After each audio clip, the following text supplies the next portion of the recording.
اس بنیاد پہ کہ وہ مسلمانی کے جذبے کے تحت کہ اپنے مسلمان بہن بھائیوں کی مدد کرنے کے لیے یا ان کو مہاراجہ ہری سنگھ کے ظلم و ستم سے، یا جیسے آپ نے پٹیالہ کے کچھ لوگوں کا ذکر کیا حملہ آور، ان کے ظلم و ستم سے بچانے کے لیے انہوں نے ایسا کیا تھا. تو یہی تو اصل مغالطہ ہے. اس میں آپ حقائق کا ایک پورا جو ہے سلسلہ اس کو اگنور کرتے ہیں. بنیادی طور پہ ٹرائبل انویژن جس کو ہم کہتے ہیں، یہ ایک باقاعدہ پلانڈ اور آرگنائزڈ قسم کا ایک اٹیک تھی کشمیر کے اندر، جو کشمیر لینے کے سول پرپز کے لیے کی گئی تھی. اس کا مقصد کسی کو کسی سے بچانا یا کہیں ڈیفینسو مقاصد کے لیے نہیں تھا، بلکہ وہ ایک پلانڈ قسم کا مقصد تھا کہ کس طریقے سے جو ہے وہ کشمیر کو لیا جائے. اور اس کی وجہ کیا تھی؟ اس کی وجہ یہ تھی کہ اس وقت اگر آپ دیکھیں تو بر صغیر کی جو 562 اسٹیٹس تھی، ان میں سے تمام اسٹیٹس آلموسٹ لائک 558 یعنی کوئی 3-4 اسٹیٹس کو چھوڑ کے تو باقی ساری ریاستیں جو ہیں وہ اس وقت ہندوستان کے ساتھ شمولیت اختیار کر چکی تھی. اس میں جو ہے وہ حیدرآباد یا جوناگڑھ یا جموں کشمیر کی ریاست کو چھوڑ کے باقی سب شامل ہو گئی تھی. جبکہ مسلم لیگ اور قائد اعظم محمد علی جناح کی یہ توقعات تھی کہ ہمارے ساتھ کم از کم جو ہے وہ 15 سے 20 اسٹیٹس جو ہیں انہوں نے شامل ہونا ہے. اور یہ توقع ان کی جون جولائی اگست میں اپنے عروج پر تھی. اگر آپ ڈان پڑھیں تو اس میں قائد اعظم محمد علی جناح کے حوالے سے ایک تفصیلی جو ہے بیان یہ آیا تھا کہ جی ہمارے پاس مختلف ریاستوں کی طرف سے یہ ریکویسٹ آ رہی ہے کہ ہم پاکستان میں شامل ہونا چاہتے ہیں، تو ہم اس سلسلے میں کام کر رہے ہیں اور ہم ان کو ان کے ڈیو رسپیکٹ اور ڈیو سٹیٹس جو ہے اس کے مطابق جو ہے وہ پاکستان میں شامل کریں گے. اس وقت سچویشن یہ تھی جناب کہ مسلم لیگ اور قائد اعظم محمد علی جناح یہ سمجھتے تھے کہ ہمیں پورا پنجاب اور پورا بنگال ملے گا. اس میں تقسیم کا تو کوئی ان کے ذہن میں تصور تک نہیں تھا،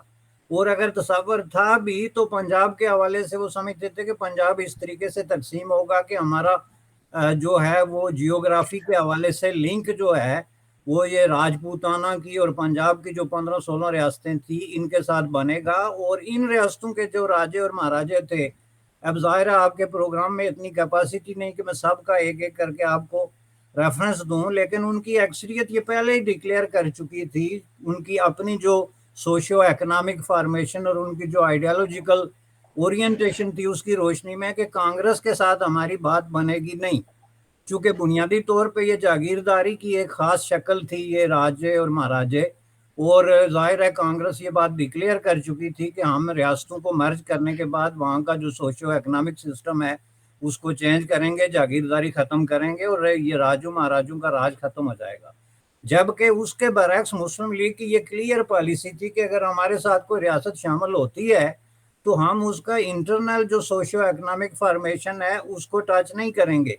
جس کی مثال آپ کے سامنے ریاست کالات، ریاست سوات، ریاست بہاولپور، یہ جو 12 ریاستیں پاکستان کے پاس آئی تھی ان میں سے تقریباً 8 کی ڈاکومنٹیشن آج بھی آپ اٹھا کے دیکھیں تو ان میں کلیئرلی لکھا ہوا ہے. تو اس لیے انہوں نے یہ ان کے خیال تھا کہ یہ ریاستیں تو ہمیں مل رہی ہیں، لیکن یہ جا کے آگے جب ان کو پتہ چلا کہ بنگال اور پنجاب تقسیم ہو رہا ہے، اس کے بعد ہماری جو زمینی جو جیوگرافک پراکسیمیٹی ہے اور جو تعلق ہے وہ ختم ہو رہا ہے، اور اس کے نتیجے میں باقی ریاستیں تو چھوڑیں کشمیر بھی جا رہا ہے. تو پھر انہوں نے جا کے ایک پینک قسم کی اٹیک جس کو کہتے ہیں اس کی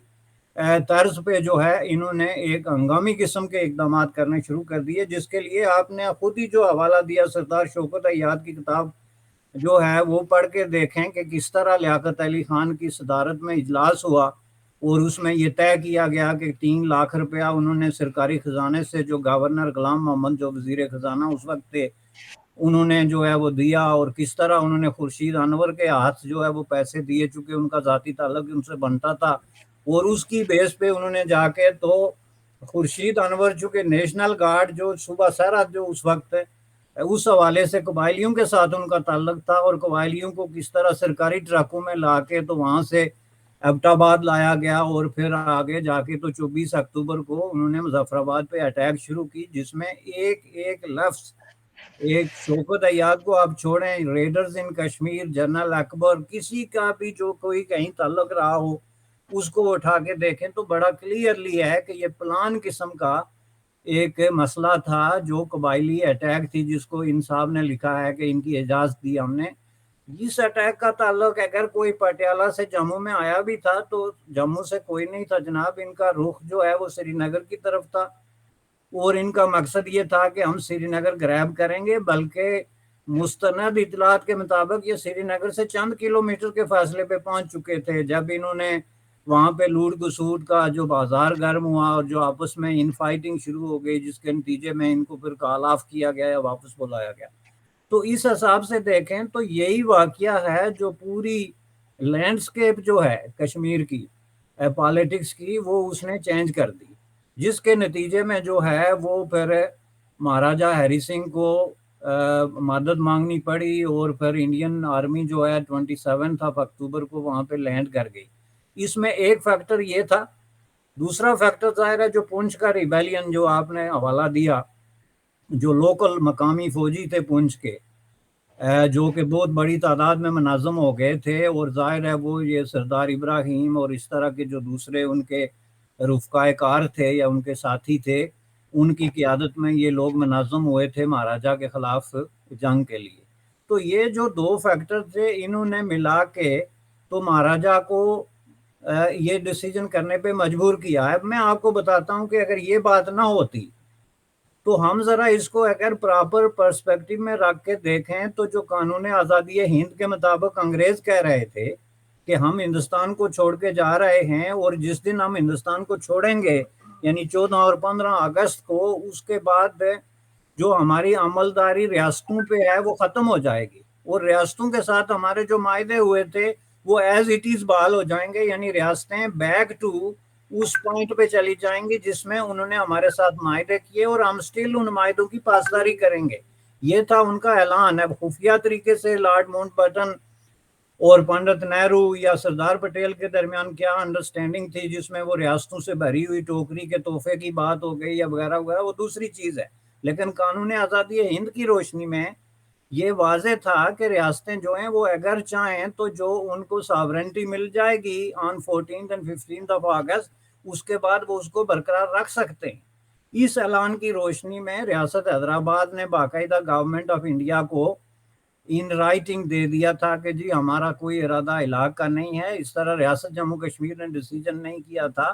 بلکہ ریاست جموں کشمیر نے سٹینڈ سٹل ایگریمنٹ کیا، چونکہ مہاراجہ ہری سنگھ کا پروگرام یہ تھا کہ وہ اس ریاست کو ایز اٹ از رکھے، اور ایز اٹ از سے میں مراد اس کی آپ کو یہ دیتا ہوں کہ جن علاقوں کے ساتھ ان کے پہلے سے تعلق تھے وہ اس کا نام پاکستان پڑ گیا یا انڈیا پڑ گیا، لیکن جیسے پنجاب ہے، ہریانہ ہے، یا جو بھی، وہ ایز اٹ از رہیں گے، چونکہ اس کے بہت سارے معاملات جڑے ہوئے تھے، مثلا لاہور کے ساتھ اس کا ڈاک کا، تار کا، خوراک کا، بہت ساری چیزیں پہلے سے ہی جڑی تھی۔ تو اس لیے مہاراجہ ہری سنگھ نے کہا کہ میں کسی ایک سے کسی طرح کا ہلاک کرنے کے بجائے سٹینڈ سٹل ایگریمنٹ کرتا ہوں، اور اس سٹینڈ سٹل ایگریمنٹ کی روشنی میں جو ہے وہ انہوں نے باقاعدہ یہ ایگریمنٹ جو ہے وہ ہوا، ایک ٹیلی گرافک ایگریمنٹ تھا، ایک ٹیلی گرام بھیجی گئی سری نگر سے جو ہے کراچی، اور کراچی میں انہوں نے اس کو ایکسیپٹ کر کے تو جواب میں کنفرم کیا کہ ہم سٹینڈ سٹل ایگریمنٹ کو مانتے ہیں۔ اسی طرح انہوں نے انڈیا کو بھی بھیجا کہ جی ہم سٹینڈ سٹل ایگریمنٹ کرتے ہیں۔ انڈیا نے یہ جواب دیا کہ یہ ہم اس طرح ٹیلی گرام پہ نہیں کر سکتے، آپ اپنا کوئی وفد بھیجیں جو انٹائٹلڈ ہو ہمارے ساتھ گفتگو کرنے کا، تو ہم اس پہ بات کریں گے، جس کا مطلب ہے کہ انڈیا نے اس کو پینڈنگ میں ڈال دیا۔ مین وائل آپ کا جو پوسٹ آفس ہے پاکستان پوسٹ آفس، اس نے کام شروع کر دیا ریاست جموں کشمیر میں۔ اس وقت جموں سے لے کے سری نگر سے لے کے راولا کوٹ تک انہوں نے اپنے پوسٹ آفیسز پہ پاکستان کے جھنڈے لہرا دیے، جو کہ مہاراجہ ہری سنگھ نے اتارنے کا حکم دیا، جس سے کہ اسی دن سے یعنی 15 اگست سے لے کے مہاراجہ ہری سنگھ اور گورنمنٹ آف پاکستان کے درمیان ایک تصادم کی کیفیت جو ہے وہ شروع ہوئی، جو بڑھتے بڑھتے جا کے 4 اکتوبر کو اور 24 اکتوبر کو جب گورنمنٹ آف آزاد کشمیر سردار ابراہیم کی قیادت میں ڈکلیئر ہو گئی، اس کے بعد 24 اکتوبر کو جو ہے وہ جب قبائلیوں نے ریڈ کر دی تو ظاہرہ سٹینڈ سٹل ایگریمنٹ کی ایک اوپن قسم کی وائلیشن جو ہے ہو گئی۔ یہ تو اوپن ایک مسلح وائلیشن تھی، لیکن 15 اگست کے بعد میں نے جیسا کہ کہا کہ جھنڈے لہرانے کے واقعے کے بعد بھی جو انڈرٹیکنگ پاکستان کی طرف سے تھی کہ مثلا خوراک کی سپلائی وغیرہ وہ روک دی گئی، جس کے نتیجے میں مہاراجہ ہری سنگھ کی جو فوجیں تھیں ان کی سپلائی رک گئی، جیسے ہمارے علاقے میں راولا کوٹ اور اس طرح کے علاقے میں، تو ظاہر ہے ان کا کھانے پینے کا جو سارا سسٹم تھا وہ رک گیا۔ اس طرح کا ایک پینک کریٹ ہوا کشمیر کے اندر، تو مہاراجہ نے کہا کہ بھائی میں نے تو اسٹینڈ سٹل ایگریمنٹ کیا ہوا ہے۔ تو یہ سارے واقعات آخر جا کے تو اس بات پہ اینڈ ہوئے کہ مہاراجہ کو یہ لگا کہ اب میرے لیے یہاں پہ سروائیو کرنا مشکل ہے، تو اس نے پھر انڈیا کو باقاعدہ خط لکھا، جس کے جواب میں انڈیا نے اس کو انسٹرومنٹ آف ایکسیشن پہ سائن کرنے کے لیے کہا، اور اس کے بعد 27 اکتوبر کو وہاں پہ فوجیں اتاری۔ تو وہی سچویشن آج تک برقرار ہے، انڈیا کی فوجیں وہاں موجود ہیں۔ پاکستان نے جو علاقے لیے تھے، جس کو آپ پاکستانی ایڈمنسٹر کشمیر کہیں یا آزاد کشمیر کہیں، وہ جو ہے وہ اس کی شکل میں تو نہیں، لیکن مطلب وہ علاقے ایک ایڈمنسٹریٹو یونٹ کے طور پہ موجود ہیں آج بھی۔ اچھا بیرسٹر صاحب، کچھ لوگ یہ کہتے ہیں کہ جی جناح صاحب کو پتہ نہیں تھا ٹرائبل انویژن کا، اور انہوں نے خود بھی اس طرح کی بات کی تھی، کہیں پڑھا میں نے کہ انہوں نے کہا یار یہ ڈیٹیلز مجھے نہ بتاؤ، میں جو ہے نا جس کو کہتے ہیں نا پلازیبل ڈینائبلٹی، وہ پلازیبل ڈینائبلٹی سے محروم نہیں ہونا چاہتے تھے، اور وہ تفصیلات کا انہوں نے کہا کہ مجھے نہ بتائی جائیں۔ آپ کیسے دیکھتے ہیں اس چیز کو؟ دیکھیں، اس کے لیے میں آپ کو بہت کلیئرلی یہ بتا دوں کہ میں نے کوئی 12 سال پہلے جو ہے وہ گریٹر کشمیر ایک سری نگر سے اخبار نکلتا ہے، اس میں نے لکھا تھا کہ قائد اعظم محمد علی جناح کو اس بات کا پتہ نہیں تھا، اور میں آپ کو بتاتا ہوں کہ اس کی وجہ بیک گراؤنڈ کیا تھی کہ قائد اعظم محمد علی جناح کی ریاستوں کے بارے میں بڑی کلیئر قسم کی پوزیشن رہی ہے فرام ڈے ون، اور وہ یہ رہی ہے کہ ریاستوں کے بارے میں ڈیسیجن میکنگ کا اختیار جو ہے وہ ریاستوں کے راجوں اور مہاراجوں کو حاصل ہے، وہ ان کی انٹائٹلمنٹ ہے۔ کشمیر کے حوالے سے آپ ڈان میں دیکھیں قائد اعظم محمد علی جناح کا بیان جو انہوں نے جولائی اگست میں آپ کو ڈیٹ بتا سکتا ہوں، جس میں انہوں نے کہا کہ ہمارا کوئی ارادہ نہیں ہے کہ ہم state of Jammu and Kashmir میں مہاراجہ ہری سنگھ کے خلاف کسی قسم کی بغاوت یا انرسٹ کی حمایت کریں، چونکہ مہاراجہ ہری سنگھ جو ہے وہ لیجیٹیمیٹ حکمران ہے اس ریاست کا، اور وہ ڈیسیجن کرے گا۔ یہی چیزیں جو جا کے تو اسٹینڈ سٹل ایگریمنٹ پہ اینڈ ہوئی۔ تو قائد اعظم محمد علی جناح کا یہ اصولی موقف تھا کہ ریاستوں کو یعنی عوام کے ذریعے یا بغاوتوں کے ذریعے یا اس طرح کی انرسٹ کے ذریعے جو ہے وہ ڈیسیجن میکنگ پہ مجبور نہ کیا جائے، جبکہ کانگریس کا اس کے الٹ تھا کہ ریاستوں کے اصل مالک جو ہے ریاستوں کے عوام ہیں، اور فیصلہ کرنے کا اختیار انہی کو ہے۔ یہ حیدرآباد کے کیس میں آپ دیکھیں، جوناگڑھ کے کیس میں دیکھیں، کشمیر کے کیس میں is very confusing on both side, کیونکہ وہاں دونوں اصول جو ہے نا وہ آپس میں مکس اپ ہو جاتے ہیں۔ تو اس حوالے سے میں سمجھتا ہوں کہ قائد اعظم محمد علی جناح سے یہ بات خفیہ رکھی گئی، اور یہ بات اس لیے بھی خفیہ رکھی گئی کہ اس وقت جو ڈیسیجن میکنگ کا پروسیس تھا نا، یہ جو ریاست گریبنگ کا ایک پروسیس شروع ہو گیا تھا، انہوں نے جو ہے حیدرآباد، جوناگڑھ، سارا یعنی ایک ریاست باقی رہ گئی تھی، تو پاکستان میں ایک جو پینک سچویشن کریٹ ہو گئی کہ اب یہ کشمیر جو ہے کسی طریقے سے ہم اس کو گریب کریں ورنہ یہ بھی گئی، اور حالات یہ بتا رہے تھے۔ تو اس میں آپ سیکریسی کا عنصر دیکھیں کہ جنرل اکبر جو اس وقت جو بریگیڈیئر تھے اور جی ایچ کیو میں ویپن اور اس طرح کی ہتھیاروں کے ذمہ دار تھے، ان کی کتاب میں آپ دیکھیں یادداشتوں میں کہ یہ ایک بہت ہی بڑا ایک ملیٹریلی کلانڈسٹائن قسم کا خفیہ قسم کا ایک ڈیسیجن تھا، جس میں کہ ضروری نہیں کہ قائد اعظم محمد علی جناح کو پتہ ہوا ہو۔ اچھا سر، سردار ابراہیم کے گھر پہ 19 جولائی 1947 کو ایک اجلاس ہوا تھا، مسلم کانفرنس کے کچھ لوگ شریک ہوئے تھے، اس کا یہاں بہت تذکرہ کیا جاتا ہے، تو وہ کتنا ریپریزنٹیٹیو تھا؟ کون لوگ تھے جو مسلم کانفرنس کے ان کے گھر پہ شریک ہوئے اور الحاق کے حق میں قرارداد پاس کی کہ الحاق ہونا چاہیے کشمیر کا پاکستان سے؟ دیکھیں جی، جہاں تک ریپرزنٹیشن کا تعلق ہے تو اس وقت state of Jammu and Kashmir میں 2 پولیٹیکل پارٹیز تھی، ایک جموں کشمیر نیشنل کانفرنس جو شیخ محمد عبداللہ کی قیادت میں، جس نے کہ ریپیٹڈلی ثابت کر دیا تھا کہ جہاں تک سری نگر اور گرد و نواح کے علاقے جو کشمیری اسپیکنگ علاقے ہیں ان میں وہ جو ہے اگر 100% نہیں تو 99% لوگوں کی ایک نمائندہ جماعت تھی جس کا کوئی متبادل وہاں پہ موجود نہیں تھا۔ یہ جو جموں کشمیر مسلم کانفرنس تھی اس کی فوٹنگ جو ہے وہ صرف صوبہ جموں جو ہے جموں کا علاقہ اور یہ جو ہمارا علاقہ آزاد کشمیر کا جو ہے جس میں اس وقت کا پونچھ اور باغ اور میرپور اور ان علاقوں میں کچھ لوگ موجود تھے، تو یہ اس حساب سے آپ سمجھ لیں کہ اگر آپ پرسنٹیج پہ جائیں گے تو یہ 10 سے 15% سے زائد لوگوں کو ریپرزینٹ نہیں کرتے تھے as a Muslim conference as a whole. لیکن یہ جو سچویشن ہوئی تھی اس میں پہلی بات یہ ہے کہ مسلم کانفرنس کی جو مین لیڈرشپ تھی وہ جموں بیس تھی جس میں چودھری غلام عباس صاحب جو اس وقت جیل میں تھے، اس کے بعد دوسرے بڑے لیڈر جو ہیں وہ چودھری حمید اللہ تھے جو اس وقت خود جو ہے وہ گرفتاری کے حوالے سے جو ہے وہ انڈر گراؤنڈ تھے یا جیل میں تھے، تو انہوں نے خط لکھ کے تو سردار ابراہیم کو یہ مینڈیٹ دیا کہ آپ آگے جو ہے معاملات کا ڈیسیجن کریں، تو اس کی جو ریپریزنٹیشن آپ اس حساب سے دیکھ سکتے ہیں کہ سری نگر شہر میں ان کو اپنا اجلاس کرنے کے لیے جگہ نہیں ملی تھی، کوئی ریسٹورانٹ، کوئی ہوٹل، کوئی کمیونٹی سینٹر، کوئی جگہ نہیں ملی تھی۔ یہ خود سردار ابراہیم نے ایکسپٹ کیا، جس لیے انہوں نے پھر اپنے گھر میں یہ اجلاس بلایا، ایک چھوٹا سا گھر جو ہے وہ سری نگر شہر میں سردار صاحب کا تھا، تو یہ ڈیسیجن کیا۔ تو اس ڈیسیجن کو آپ کسی بھی طریقے سے کوئی ایسا ڈیسیجن نہیں کہہ سکتے جو کشمیری عوام کو ریپرزینٹ کرتا ہو، تو آپ نے قرارداد پاس کر لی تھی تو اس لیے یہ کوئی بہت بڑا تاریخی واقعہ ہو گیا تھا اور کشمیریوں پہ لازم ہو گیا تھا کہ وہ فوراً پاکستان کے ساتھ ہلاک کرنا شروع ہو جائیں۔ یہ تو جسٹ ایک پولیٹیکل سٹیٹمنٹ ہے۔ اور خود سردار ابراہیم صاحب جو ہے وہ دیکھیں چودھری حمید اللہ نے تو اپنی قیادت میں اس سے پہلے یہ قرارداد منظور کرا دی تھی کہ ہم مہاراجہ ہری سنگھ کے ساتھ ہیں اور ہم اس کی جو خود مختاری کی موو ہے اس کی سپورٹ کرتے ہیں۔ وہ تو مسلم کانفرنس اس سے بڑی مسلم کانفرنس تھی جس نے چودھری حمید اللہ کے حوالے سے یہ قرارداد پاس کی تھی۔ تو اس طریقے سے اگر دیکھا جائے تو ان دونوں چیزوں کی میرے نزدیک کوئی اہمیت نہیں ہے۔ اگر چودھری حمید اللہ کہہ دیتے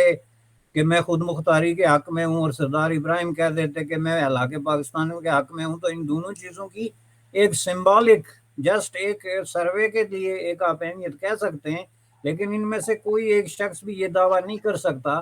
کہ یہ جو قرارداد ہے یہ کوئی کشمیری عوام کو ریپرزینٹ کر رہی تھی یا ان کی پاپولر اوپینین کو ریفلیکٹ کر رہی تھی۔ اس لیے میں نہیں سمجھتا کہ کیوں اس قرارداد پہ اتنا زور دیا جا رہا ہے۔ ایک ایسا ملک جس کے پاس اس وقت اپنی پارلیمنٹ تھی، آپ کو پتہ ہے اس وقت state of Jammu and Kashmir میں باقاعدہ سٹنگ پارلیمنٹ تھی، سردار ابراہیم اس کے ممبر تھے،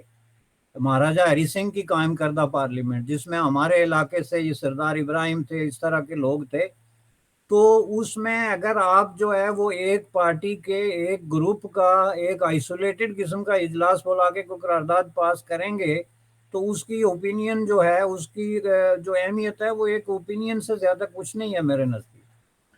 اچھا بیرسٹر صاحب، چودھری حمید اللہ کی آپ نے بات کی اور یہ بڑی اہم بات ہے کہ وہ ایک ایسی حکومت کی سپورٹ کر رہے تھے کہ جو انڈیپینڈنٹ ہو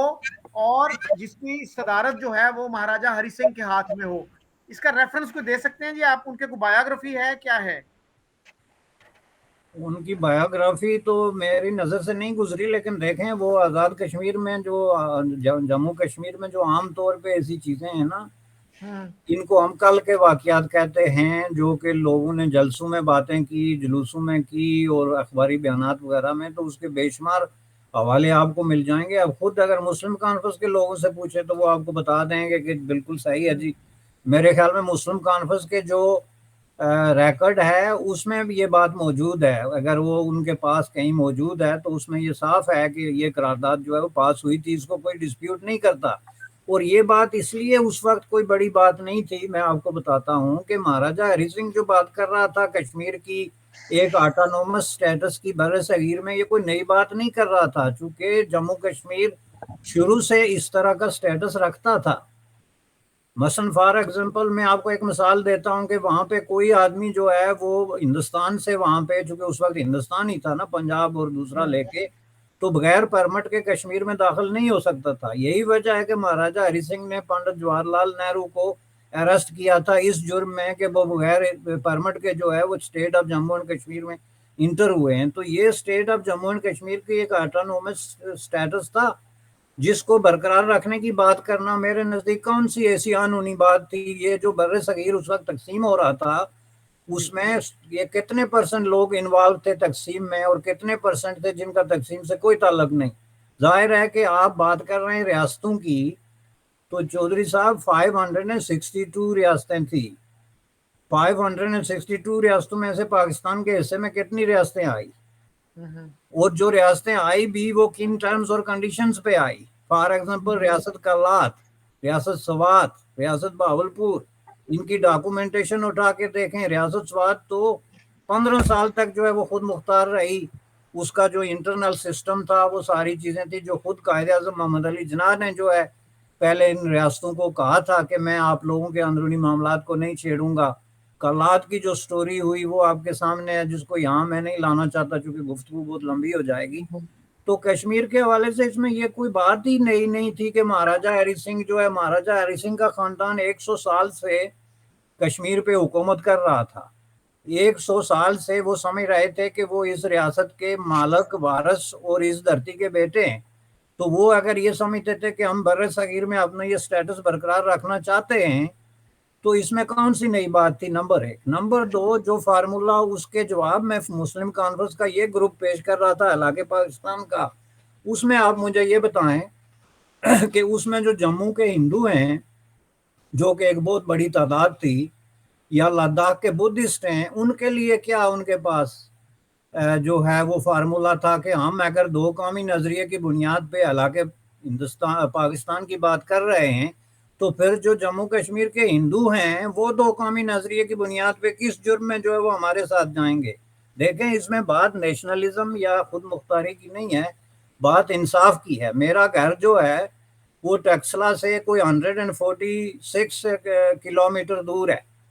سمجھ لیں کہ میں اگر سڑکیں اچھی ہوں تو 1.5 گھنٹے میں جو ہے وہ ٹیکسلا پہنچ سکتا ہوں، جس کا مطلب یہ ہے کہ بر صغیر کی بڑی تہذیبوں کے ساتھ میرا ہزاروں سال سے ایک تعلق ہے. وہ ٹیکسلا ہو، ہڑپا، منجو داڑو ہو یا گنگا اور جمنا کی ایون تہذیبیں ہوں. تو ہم اس دھرتی کے بیٹے ہیں جو پوری وہ دھرتی ہے. اس میں ہم یہ نہیں کہتے کہ یہ الگ ہے اور وہ الگ ہے، ایک مشترکہ تہذیب ہے بر صغیر کے اندر. اس میں اگر ہم بیٹھ کے ریاست جموں کشمیر میں اور سری نگر میں ایک قرارداد پاس کرتے ہیں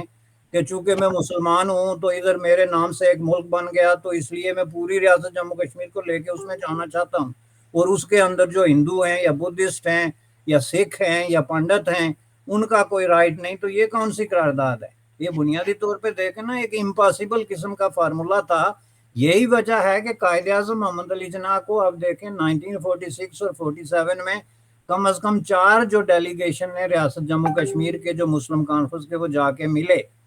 اس ایشو پہ، تو انہوں نے ان کو کلیئرلی کہا کہ آپ مہاراجہ ہری سنگھ کی سپورٹ کریں. یہ آپ دیکھ لیں سارے ڈاکومنٹ اٹھا کے قائد اعظم پیپرز میں دیکھ لیں.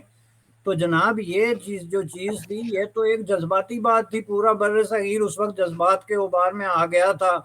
کہ پاکستان بن رہا ہے اور ہم مسلمان ہیں تو پاکستان میں جا رہے ہیں. یہ کون سی نئی بات تھی یا کوئی بہت بڑی کوئی جو ہے اس طرح کی چیز تھی؟ یہ ایک نارمل سی بات تھی. لیکن اس وقت بھی کشمیر میں یہ سینس پریویل کر رہا تھا کہ بھائی یہ ملٹائی ریلیجس ملٹائی کلچرل ایک اسٹیٹ ہے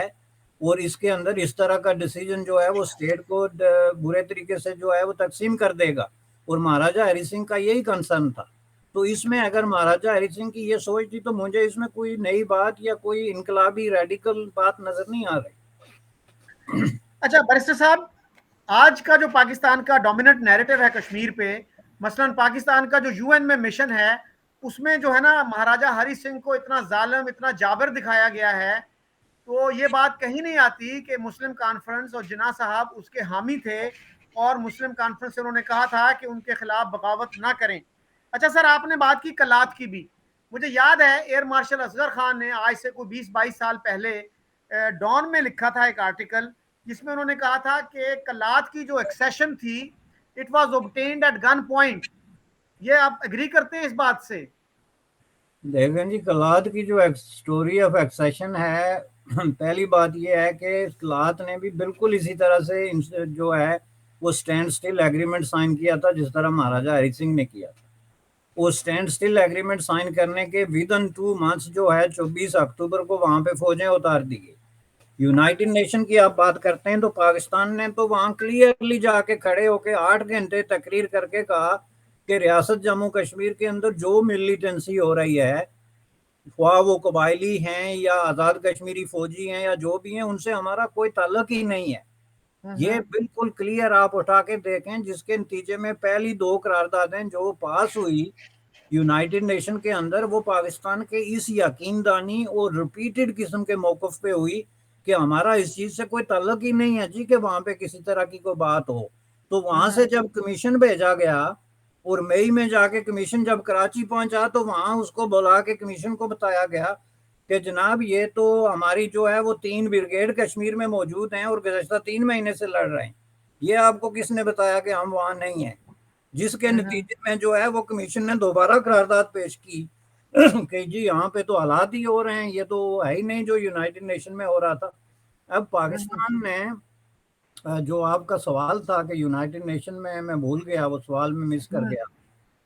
نہیں، میں پوچھ رہا تھا کہ جونا اس کا جو ہے کلات کا ہاں جی جو ہے وہ ایئر مارشل اصغر خان کا جو کہنا ہے کہ جی جی اوبسیشن جو تھی وہ زبردستی لی گئی. نہیں دیکھیں اس وقت تو وہ چل رہے تھے نا مہاراجا کی طرح، اسی طرح انسٹرومنٹ آف جو ہے وہ اسٹینڈ سٹل ایگریمنٹ پہ بات چل رہی تھی جس طرح مہاراجا چل رہا تھا. اس کے بعد ان کو کہا گیا کہ نہیں جی آپ جو ہے وہ ڈیسیجن کریں، یہ چونکہ ہماری پالیسی چینج ہو گئی ہے تو ہم جو ہے اب اس طرح کی یہ ایز اٹ از سچویشن نہیں رکھ سکتے، جس کے نتیجے میں انہوں نے اپنے پارلیمنٹ کا اجلاس بلایا ہوا تھا. اور اس اجلاس میں ابھی یہ بات ڈسکس بھی نہیں ہوئی تھی کہ انہوں نے وہاں پہ فوجیں اتار دی اور زبردستی جو ہے ان کا وہ سارا سسٹم جو ہے اس کو ڈسمنٹل کر کے یہ اعلان کر دیا کہ جناب یہ تو ہمارا حصہ ہے. تو یہ جو آپ کی جتنی یہ حوالے میں نے پہلے دیے تھے نا جو اس کے آپ کے اسٹینڈ سٹل ایگریمنٹ کے، وہ میں نے اسی لیے دیے تھے کہ یہ جن جن ریاستوں کے ساتھ ہوئے ان کو آپ پہلے اسٹینڈ سٹل ایگریمنٹ کا ڈرافٹ پڑھیں کہ جو جو تعلقات کس کس بنیاد پہ ہوں گے وہ آپ دیکھ لیں. اسٹینڈ سٹل ایگریمنٹ بنیادی طور پہ انگریزوں نے تیار کیا تھا، یہ کوئی پاکستان نے تیار نہیں کیا تھا یا انڈیا نے. یہ بیسیکلی انگریزوں نے ڈرافٹ کیا تھا کہ اگر ریاستیں 14 اگست سے پہلے ڈیسیجن نہیں کر سکتی تو وہ یہ سائن کریں. اس لیے وہ بہت ہی فیئر قسم کا، کلیئر قسم کا ہے. اور اسی کے ساتھ ساتھ انسٹرومنٹ آف ایکسیشن جو تیار ہوا وہ بھی انگریزوں کا تیار کرتا تھا، لیکن اس میں کچھ ٹرمز اینڈ کنڈیشن لوگ اپنی مرضی کے بھی ڈالتے تھے کہ مثلا جس ریاست کی مرضی یہ ڈالیں جی یا نکال دیں. تو سوات کے ساتھ جو کچھ ہوا، ساری کلات کے ساتھ جو کچھ ہوا، وہ بالکل جو ہے اسٹینڈ سٹل ایگریمنٹ کی وائلیشن تھی. اور اس کو پاکستان کے آپ نے تو ایک آدھ حوالہ دیا، لیکن میں آپ کو بتاؤں کہ وہاں بلوچستان کے حوالے سے آپ جا کے اگر دیکھیں وہاں کی جو ریسرچ ہے اور وہاں کا جو ورژن ہے تو آپ کو ایسے سینکڑوں ملیں گے جی جو یہ کہیں گے کہ جی یہ ان کو زبردستی جو ہے وہ شامل کیا گیا، جبکہ پارلیمنٹ ابھی ڈیسیجن میکنگ کے پروسیس میں تھی. اور غالباً غوث بخش بزنجو نے اپنی کتاب میں یہ لکھا بھی ہے کہ ریزولوشن پاس کر لیا تھا کہ ہم انڈیپینڈنٹ رہیں گے. انہوں نے کہا جی اگر ہم اس لیے پاکستان کو جوائن کریں کہ جی وہ مسلم کنٹری ہے تو ہم ایران کے ساتھ کیوں نہ چلے جائیں، وہ بھی تو مسلمان ملک ہے. تو اس طرح کی باتیں بھی سننے میں آتی. اچھا سر، آخر میں یہ بتائیے گا کہ سردار عبدالقیوم خان کو کہا جاتا ہے مجاہد اول، تو کیا ان سے پہلے کبھی کسی نے جہاد نہیں کیا تھا؟ وہ مجاہد اول کیسے ہیں؟ نہیں ویسے یہ کریڈٹ تو آپ انہی کو دے دیں چونکہ اس سے پہلے جہاد کا کوئی ایسا وہاں پہ واقعہ ہوا نہیں تھا. لیکن سردار عبدالقیوم نے خود ویڈیو پہ موجود ہے 2 دفعہ اس کی تردید کی ہے کہ بھائی میں کوئی مجاہد اول نہیں تھا. وہ جس علاقے کی وہ بات کر رہے ہیں نیلا بٹ جو مشہور ہے، وہاں پہ ہم لوگ اکٹھے تھے اور وہاں پہ ایک صاحب نے گولی چلا دی تھی. یہ ان کا آن ویڈیو یہ گردش کر رہا ہے سوشل میڈیا پہ، جس میں اس نے اس کی تردید کی. پھر کئی جگہوں پہ جہاں ان کو فائدہ ہوتا تھا انہوں نے اس کی تصدیق کی. مثلا انہوں نے وہ رائفل جنرل ضیاء الحق کو پیش کی جو باقول ان کے وہ رائفل تھی جس کے تھرو انہوں نے گولی چلائی تھی، پہلی گولی. تو جہاد کا اس وقت تصور جو ہے وہ اس طرح کا کوئی تھا ہی نہیں. وہ تو مہاراجا ہری سنگھ جو ہے وہ دھرتی کا بیٹا تھا, وہاں کا حکمران تھا. اگر آپ کو اس سے اختلاف تھا تو اس کے لیے اسمبلی تھی, اس کے لیے آگے جو ہے وہ ڈیموکریٹک اسٹرگل تھی, لوگ اس کے لیے لڑ رہے تھے. وہ ایک طریقہ تھا. اس میں جو یہ اپنے پڑوسیوں کے خلاف آپ نے بندوق اٹھا دی اور ان کی زمینوں پہ قبضے کرنے شروع کر دیے یا ان کی جائیدادیں جلانی شروع کر دی, اس کو آپ اگر اس طریقے سے دیکھیں تو یہ کوئی بھی عالم دین اس کو جہاد نہیں مانتا. یہی وجہ ہے کہ مولانا مودودی کے خلاف یہ فتویٰ لگتا ہے کہ انہوں نے جہاد کے خلاف فتویٰ دیا تھا. مولانا مودودی کے کہنے کا مطلب یہی تھا کہ جہاد کہاں پہ ہو سکتا ہے اور کہاں پہ نہیں ہو سکتا. جی, مودودی صاحب کا یہ کہنا تھا, مجھے یاد ہے وہ, کہ جب تک آپ کے ڈپلومیٹک ریلیشنز ہیں انڈیا کے ساتھ, تو یعنی معاہدانہ تعلقات کی ٹرم یوز کی تھی انہوں نے, تو اس وقت تک کسی پاکستانی کے لیے جائز نہیں ہے کشمیر میں جا کے لڑنا. لیکن اس کے بعد پھر جماعت اسلامی نے اس پہ ایک کلابازی کھا لی اور وہ کبھی اس طرح کی بات نہیں کرتے. اچھا سر, اے جی نورانی جو ہیں, جو بہت بڑے ایکسپرٹ ہیں کشمیر ایشو پہ, ان کی جو کتاب 2014 میں آئی, آکسفورڈ یونیورسٹی پریس کراچی نے چھاپی, اس میں انہوں نے کہا ہے کہ نومبر 47 میں جناح صاحب کو یہ آپشن دی گئی انڈیا کی طرف سے کہ ہم تینوں ریاستوں میں پلیبسٹ کروا دیتے ہیں, جونا گڑھ میں بھی, حیدرآباد دکن میں بھی, اور کشمیر میں بھی.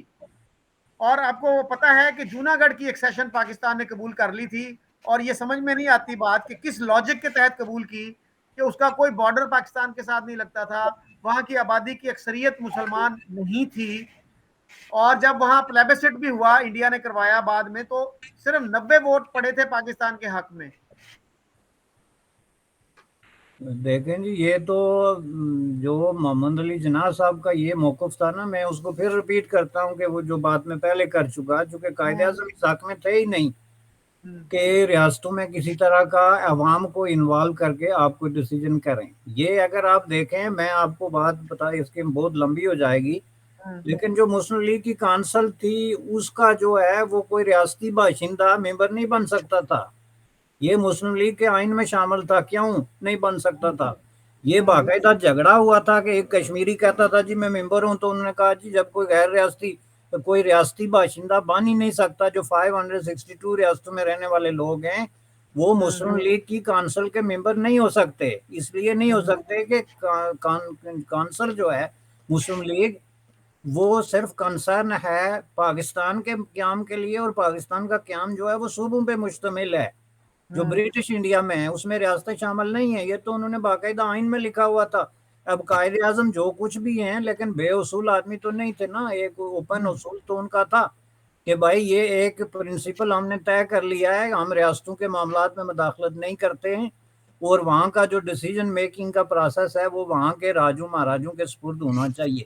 یہ اس کی ریفلیکشن تھی. یہی وجہ ہے کہ انہوں نے آؤٹ رائٹلی اس کو ڈینائی کیا. ایک میں آپ کو لیگلی بتاتا ہوں, پولیٹیکلی یہ تھا کہ اگر وہ ریفرینڈم کرا دیتے تو کشمیر نے جو ہے وہ انڈیا کے حق میں ڈیسیجن کرنا تھا. اس کی وجہ یہ تھی کہ شیخ محمد عبداللہ جو ہے وہ اس وقت کشمیر کا سب سے پاپولر لیڈر تھا,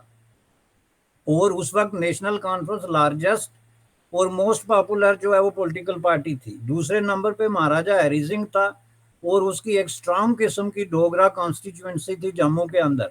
ان سب کو ملا کے اگر آپ ووٹنگ کراتے ہیں تو at the end of the day جو ہے وہ ساری, اگر بہت بڑی نہیں لیکن ایک بڑی اکثریت جو ہے وہ انڈیا کے حق میں ووٹ دیتی. اور اس وقت پاکستان کے حق میں زیادہ سے زیادہ یہ پونچھ اور یہ آزاد کشمیر کا جو ریجن ہے اس کے علاقے سے یا جموں کے کچھ مسلمان جو ہے وہ ووٹ دیتے. اس لیے ان کو پتا تھا. یہی وجہ ہے کہ پولیٹیکلی اسپیکنگ جو ہے انہوں نے, لیاقت علی خان نے بھی, اور بعد میں اس یہ جو اے جی نورانی نے حوالہ دیا اس میں بھی انہوں نے یہ انکار کر دیا کہ یہاں پہ کوئی ریفرینڈم جو ہے وہ ہونا چاہیے. اوکے, اچھا سر, ایک اور آرگیومنٹ پاکستان میں بڑا دیا جاتا ہے کہ جی کشمیر جو ہے وہ انفینشڈ ایجنڈا ہے پارٹیشن کا, تو کیا پھر جونا گڑھ بھی انفینشڈ ایجنڈا ہے پارٹیشن کا؟ آپ کیسے دیکھتے ہیں اس آرگیومنٹ کو؟ دیکھیں, جونا گڑھ کا چیپٹر تو اب کلوز ہو گیا, الگ بات ہے کہ کچھ لوگ اس کا ذکر کرتے ہیں, لیکن انفینشڈ ایجنڈا جو ہے کا مطلب یہ ہے کہ آپ ابھی تک 1947 کی سیٹنگ میں رہ رہے ہیں, اور آج آپ یہ بلیو کرتے ہیں کہ دو قومی نظریے کی بنیاد پہ ہندوستان میں تقسیم کی جا سکتی ہے. چونکہ اس وقت تو ہندوستان کا آفیشیل سٹینڈ یہ ہے نا کہ کشمیر ہندوستان کا آفیشیلی حصہ ہے، تو اس کو اگر آپ کسی طریقے سے کسی ریفرینڈم میں، استصواب رائے میں یا کسی اور پروسیس میں لائیں گے یہ طے کرنے کے لیے کہ دو قومی نظریے کی بنیاد پہ یہ پاکستان کے ساتھ جائے یا انڈیا کے ساتھ، تو اس کا مطلب یہ ہے کہ آپ ایک ایسا پینڈورا باکس کھول رہے ہیں جو کہ بر صغیر میں 1947 کے ایکشن کو ایک خوفناک اور ناقابل تصور حد تک خطرناک طریقے سے ری پلے کر سکتا ہے۔ اور یہ بات جو ہے جو ہندوستان کو تو لیٹ الاؤن ہندوستان مانے یا نہ مانے، لیکن کشمیر کے اندر بھی کوئی سین مائنڈ جو ہے وہ یہ بات ماننے کے لیے تیار نہیں کہ یہ انفینشڈ ایجنڈا ہے، چونکہ کشمیر کے اندر اگر کوئی فائٹ ہے اس وقت سب سے بڑی تو وہ اسٹیٹ کی یونٹی کی ہے، ڈویژن کی نہیں ہے۔ تو جب آپ اس کو دو قومی نظریے کی بنیاد پہ حل کریں گے تو یونٹی تو دور کی بات ہے، ڈویژن جو ہے وہ انیویٹیبل ہو جاتا ہے۔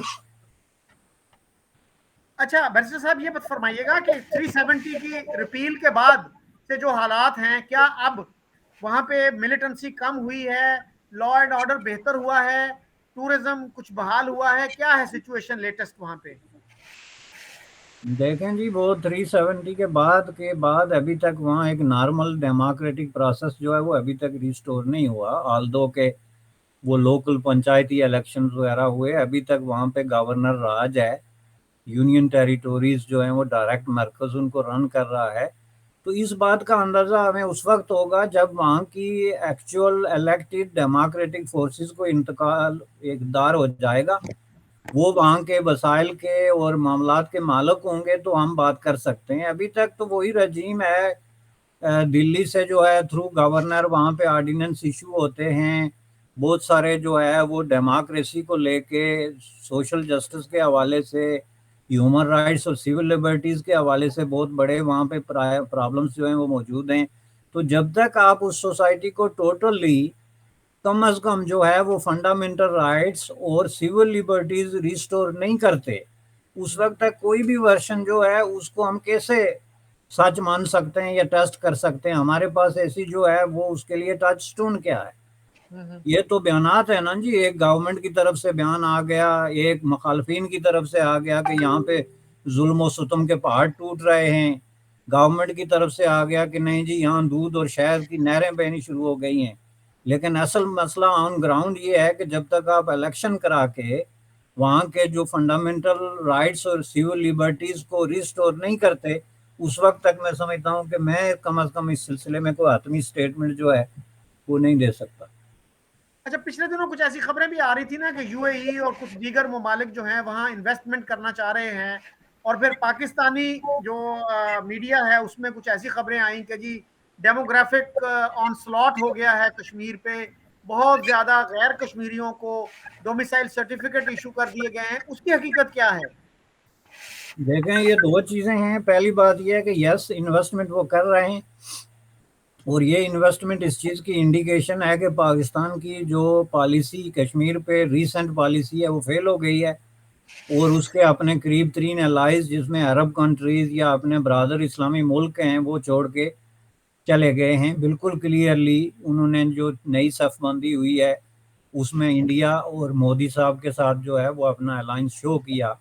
اور یہ بہت بڑی بات ہے، یعنی انویسٹمنٹ انڈیا میں کرنا اور investment state of Jammu and Kashmir میں کرنا، جس کو پاکستان ایک جو ہے ڈسپیوٹڈ ٹیریٹوری کہہ کے اس کو کنڈیشنل کر رہا ہے ہندوستان کے ساتھ، نارملائزیشن آف جو تعلقات ہیں آپ کے یا ریلیشن شپ ہے، تو اس میں انہوں نے ایک باقاعدہ سائڈ لی ہے، یہ بات درست ہے۔ اور یہ پاکستان کی وزارت خارجہ کے لیے اور پاکستان کے وہ جو آپ کہتے ہیں نا محب وطن حلقے، ان محب وطن حلقوں کے لیے یہ بہت بڑا ایک چیلنجنگ اور لمحہ فکریہ جس کو آپ کہتے ہیں وہ ہے۔ صحیح، thank you very much barrister صاحب، I'm really grateful to you for sparing so much time for me. آپ کا شکریہ سر، تھینک یو ویری مچ۔